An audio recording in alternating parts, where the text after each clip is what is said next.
Hi, my name is Andrew. Hi, my name is Søren, and I'm for Second Strike. Hello and welcome to Dynaudio's Unheard. My name is Christopher and I'm your host. My next guests combine pop, rock, electronic into their own genre that they call rage pop. They've just been in our mobile recording studio working on one of their tracks. So guys, Second Strike, you just been in the mobile recording studio working on one of your tracks. How was that experience? Well, it was kind of odd because when we used to record, there isn't a lot of people looking at us, and it's very hard to concentrate when you're in the. But it was a very cool experience. I haven't never tried anything like that before. Yeah, well, it's quite a delicate process when you're recording because you're very critical of yourself and you're very, is this good enough? And should we do it again and again? And oh, I'm sorry, I fucked up. Oh, I messed up. And so when you have all these people looking on, it's a different experience, but a very, very cool one. It was really, really fun. And before you got into the studio, we were talking about that you wanted to take one track and work with it and go in there and do the mistakes, own them and just say, okay, cut, we're going to try it over. Did you feel that was possible in there? Well, yeah. So we saw some other bands that kind of had a mindset that was like a concert where we kind of wanted to get that one track, and then maybe we can use it for a release that could be super awesome. So we just really want to focus, and I think that it was possible because Ashley was extremely present and professional, and he was very good at giving advice and feedback, so we could really get the kinks out. So I think it was a success. Was there any particular thing that you guys were working on with this track? Particular things? Yeah. Just get it tight and make it sound really good. But also have the edgy live kind of feeling. We like that when they sound like it's a real band and not just some CD you put on. Definitely. Yeah. You talked about making it tight. Can you try to explain what you can do in order to make a track sound more tight? Well, there's a lot of things you can do. Yeah. I would say the first thing to do is just play good. It's something I don't know. I don't know. Do you have any? Yeah. So for me, behind the drums, I think it's most about focus. So you really have to be in the moment. You have to be focused on the click track, and you have to just really be a slave to the click. So really just focus, and it's very easy to lose the focus, especially when you have people looking on. So that was that was the main thing. Just be focused, be mindful, be present. Yeah. And I guess that you were a little bit challenged with all of these people looking in and go, oh, what are they doing? But I mean, that also adds some energy, Definitely. I think, to the performance. Yeah. Guys, I want to transition into something a little bit different, but still around the topic of your music. When you are writing a new song, where do you find your inspiration?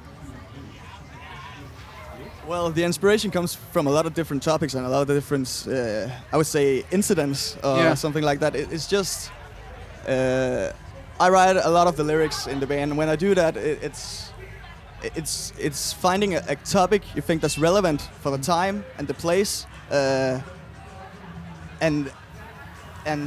often it's frustrations from my side. So that's what the topic of the songs usually are. When you have to translate that into drums, is there any particular place where you start? So I basically start off by thinking about what soundscape do you want to make. What's the basic feel gonna be like? Do we want it to be like really busy? Do you want the drums to be more in the background and more like? Because some songs have drums that you don't really notice them until you think about them, and they are just there. And I think that's when you succeed. That's when you've made a drum track that's perfect for the song. When you don't really think about it until you do. So I really try to be mindful of how do they fit into the soundscape of the song. I mean, that's like the first and most important thing. When do you guys know that you have a good song? We don't. It's kind of a feeling, you know. We can just feel when it feels right. Yeah. You know, you have the track, and then you have to have all these layers of musical layers. You put it on, and at some point you just feel like it's finished. Yeah. Is that feeling? Is that like hair standing up on your arms, or is it just a look at each other? Or? A little bit in between, I think. Yeah. It's hard to describe that feeling. You just know it.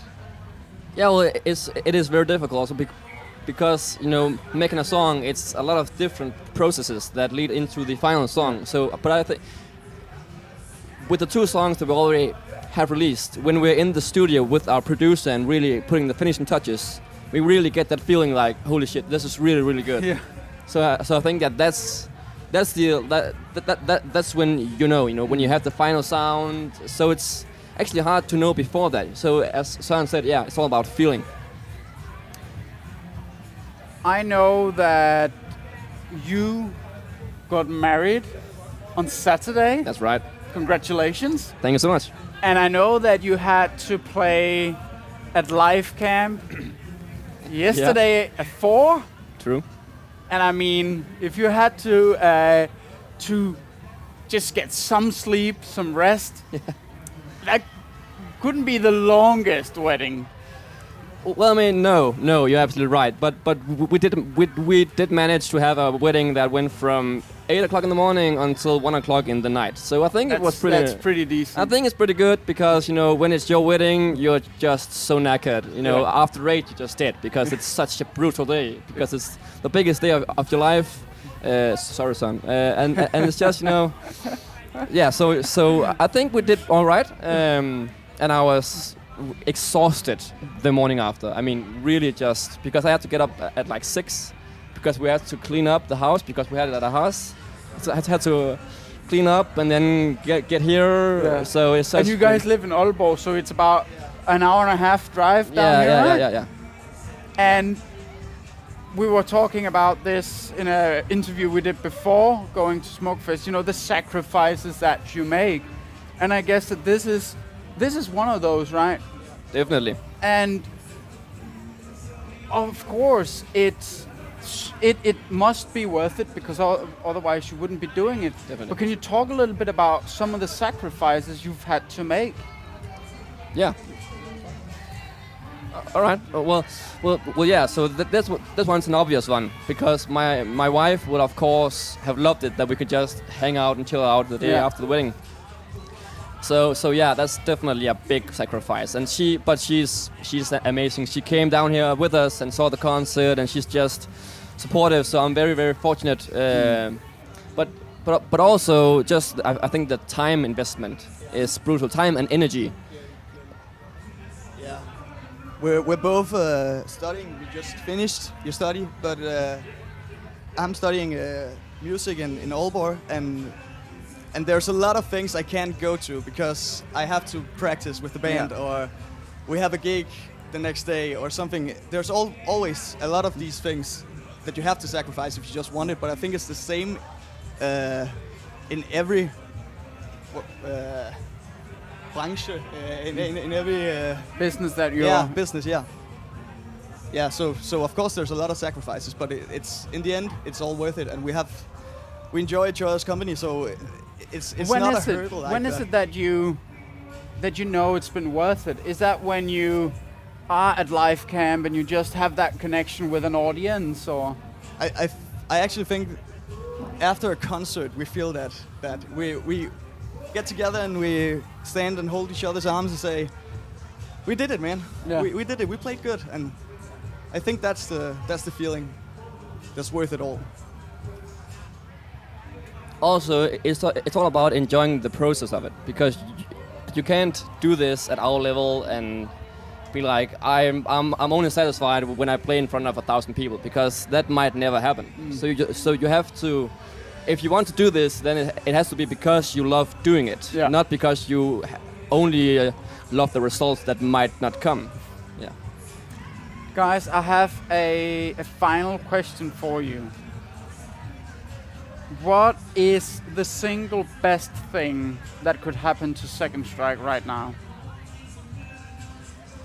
I think that the single best thing would be that someone notices us and gives us the next opportunity, because this is the biggest opportunity in our careers, and we are extremely hungry for the next big opportunities. So yeah, that would be the most amazing thing. If someone came along and said, "You guys have potential. I wanna bet on you, and I wanna give you a new opportunity." That would be, I think.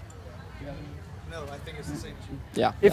If that were to happen, what would you guys be able to then do? Anything really. I mean, we could do an album right now. We could do Roskilde Festival. We could do anything. I think that we are so focused and so hungry that we are willing to do anything. I think that's an appropriate place to say thank you. Thank you. And get you on your way back to your wife. Yeah, thank you. Back to enjoying your new marriage. Yeah. So guys, thank you so much for joining us. Thank you. And all there is left to say is check out Second Strike on YouTube, SoundCloud. Yeah. Everywhere. And Spotify. Enjoy them. Thank you for tuning in. Like that